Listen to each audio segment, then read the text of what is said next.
Recently, I came across a blog. It's called Bleedings of a Lost Sheep by a brother who no longer goes to the church that I go to and who I don't know personally. I feel like it brought up a lot of good points about things that people are not willing to talk about. There are many people inside church who feel the culture can be insular and repressive, and people who feel that the organization may need some kind of reform. I think it's very good that this person brought it up, and I want to talk about a few reasons why I also think that it's very hard to improve church culture. But before I start, I want to preface this by saying that after I reposted this on Facebook, there were a lot of people who wanted to, defend our church. And for me, I love our church. I feel like we have the truth, we have the power of the Spirit, but that doesn't mean that we should neglect a lot of problems that we are seeing. Of course, we can focus on the positive, but we should also try to fix the negative.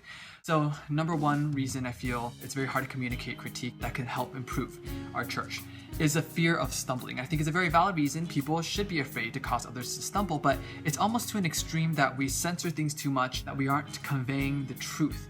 We are over-conservative. It's causing more harm than benefit. People are feeling like the church is not a place that they feel like they can trust in terms of the organization. They don't feel like it's a place that they're welcome. They feel too judged because of the over-conservatism. I think it's very different in the Bible. Paul never hid the truth or censored the truth because he feared people would stumble. Something like us being under grace instead of law, he was very open about that, and he said, but we shouldn't sin as a result of us being under grace now. And I think that's what we should be doing. We should be very open about the truth, open about discussing things about things that can be improved. We should discuss it just like what Paul did, with the correct scope. We shouldn't sin even though we are under grace instead of law. He didn't try to make people believe that, we're still under law, that's why we have this very tight, these tight moral standards. I do think people should be afraid of others stumbling when there's heresy, okay? And I don't think that what a lot of us are saying, these issues that are being brought up, is heresy. This is just merely how we can improve the church, or an idea that might be wrong and not biblically accurate that we're trying to fix. Just because we've always done something one way doesn't mean that it's right. And I think a lot of things that we bring up, like for example, I was in a Bible study once where I was expressing that blaspheming in the Holy Spirit is the only sin that cannot be forgiven. And that has been said by Jesus 3 times in the Bible, in all of the synoptic gospels. Bleh. But after I brought that up, a brother immediately was very loud and tried to make me stop talking about it. And after the Bible study, he said that he knew that what I was saying was right, but if other people believed that, then they would be more inclined to sin. And that, I'm sorry, is a completely perfect example of how people will censor things or even twist what they know to be accurate truth because they are afraid others will stumble. But that's not what we should be doing. Paul never did that. People in the Bible never did that. What we should be doing is protecting people from heresy, not the truth, information, knowledge. Okay, number 2, fear of the truth being lost. I think it's also a very legitimate fear. I mean, this is kind of ironic because I just talked about how people will hide information and the truth. A lot of things we deem as moral standards aren't really truth. It's more of personal standards, subjective standards that are being imposed and being spread. I think the blog is very well summarizes this. He says, quote unquote, a good church brother goes to church every week on time, never falls asleep in the sermons, can recite Bible chapters and verses at will, and the more work he runs around doing, the better he must be. Of course, it's good to be on time, it's good to not fall asleep in a sermon, but doing those things, falling asleep, being late, doesn't make you a bad person. I think it's this micro propaganda that we see all the time.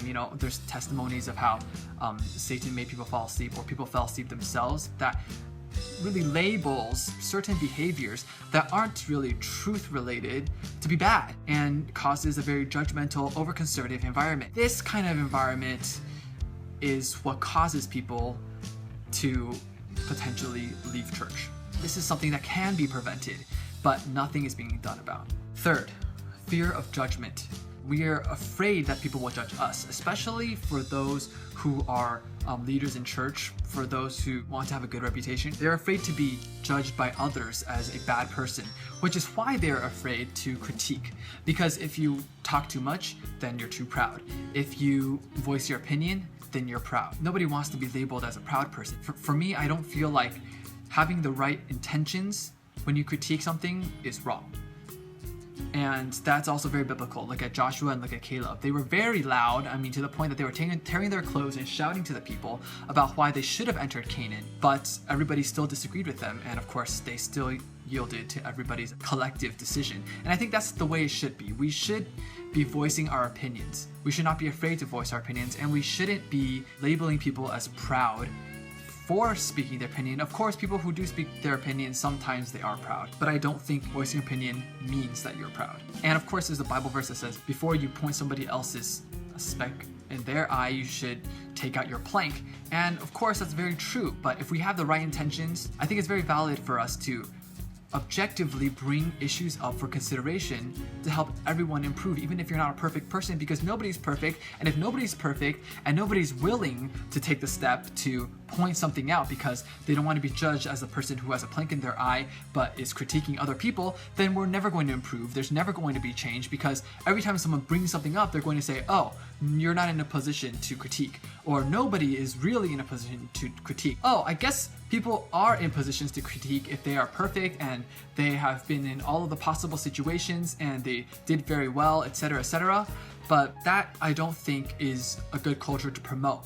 A culture where nobody critiques anybody. It's good to be humble, but I don't think humility is defined by never critiquing anybody, by never bringing up constructive criticism, by never expressing how things can be improved and trying to bring that into fruition. Nobody's perfect, but what's wrong with us trying to improve something? What's wrong with us pointing out problems that we see, even if we've never been in their position before? Of course, we can't relate to them, but we should at least start the discussion. If they have something that they feel that we're not being considerate about, then yes, voice it. I think people are understanding enough. If they're not, then everybody is here to see that. It really is an important issue I feel we need to take a look at. No matter what part of the spectrum you are in terms of liberal or conservative views in church, it's important for us to sit down and really think to ourselves and believe that, yes, leadership and our church organization is capable of being flawed. There are problems and there are things that we are not doing the best that we can. And what can we do to make it better?